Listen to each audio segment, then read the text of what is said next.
Hello there, Dan the Weatherman here. Hey, welcome to my weather show. This is the global edition, taking a look at things around the globe, what is going on.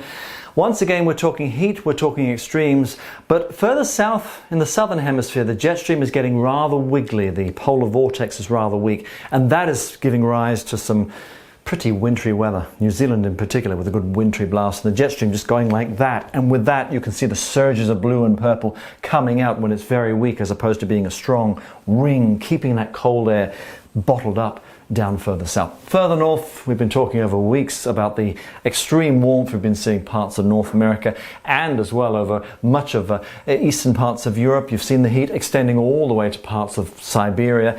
Running through this week, the wiggly jet stream again will do the same sort of thing. Notice the heat building across western parts of North America, easily 30, 40 degrees. And look at the extent of the heat running from western parts of Africa, much of southern Europe, all the way back to Siberia. And again, still some more warmth, significant warmth to parts of Greenland. The jet stream, very, very active.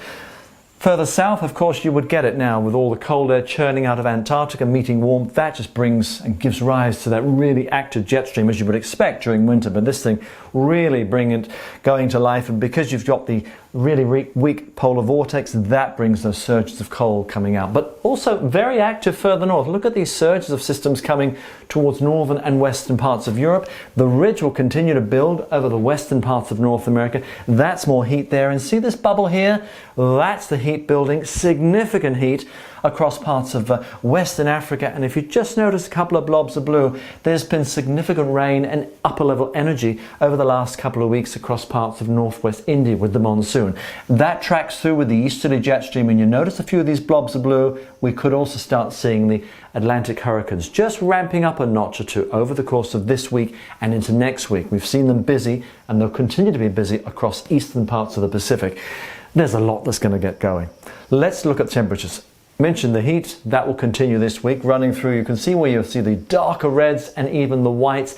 That's when we start getting temperatures to 40, if not close to 50 degrees. Look at northern parts of Africa. You'd expect it this time of year, but it will be significant. And once again, parts of western North America, that will be there. We'll see significant warming to coastal parts of Greenland. And look at that, extending all the way up again to northern parts of Russia. That white and grey area there, 50 degrees or even better. And the surges of blue there churning out. Another cold blast probably next weekend heading to New Zealand and even getting those same things as well. Southern parts of Africa and South America. To Europe, all that energy that's been churning out of much of the Canadian Arctic and across the far north of the Atlantic gives rise to these pretty significant lows to northern and western parts of Europe. Look at this one here. So it's a wet, windy start to the week for the British Isles. That fades away. Another one comes in to replace it. All the while, the mountain warm air sits over the southern parts of Europe. Notice no blue. So it stays hot and dry. And by the weekends, there's another system rolling in from the Atlantic into western parts of Europe.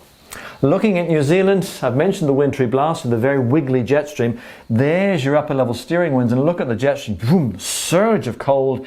There's your cold surge. You bring that together, that's a weather engine room, of course. That gets the cloud going, bubbles up. You get the zone here, cold air beneath, cloud bubbling up. That's some significant wintry weather. And snow to some pretty low levels as we start the course of the work week for parts of New Zealand. For the South Island and the Central Plateau, we could be talking 10, 20, even 30 centimetres of snow. That whole wound up low, and a freight train southerly just goes boom, straight through, with that snow level to pretty low levels. That eases away through Monday through Tuesday.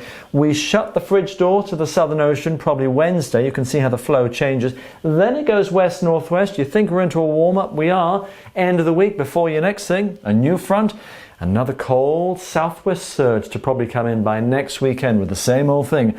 Another blast of cold from well down in the Southern Ocean. There's a lot going on, and no doubt there'll be a lot more to come this week as well. That's the weather for now.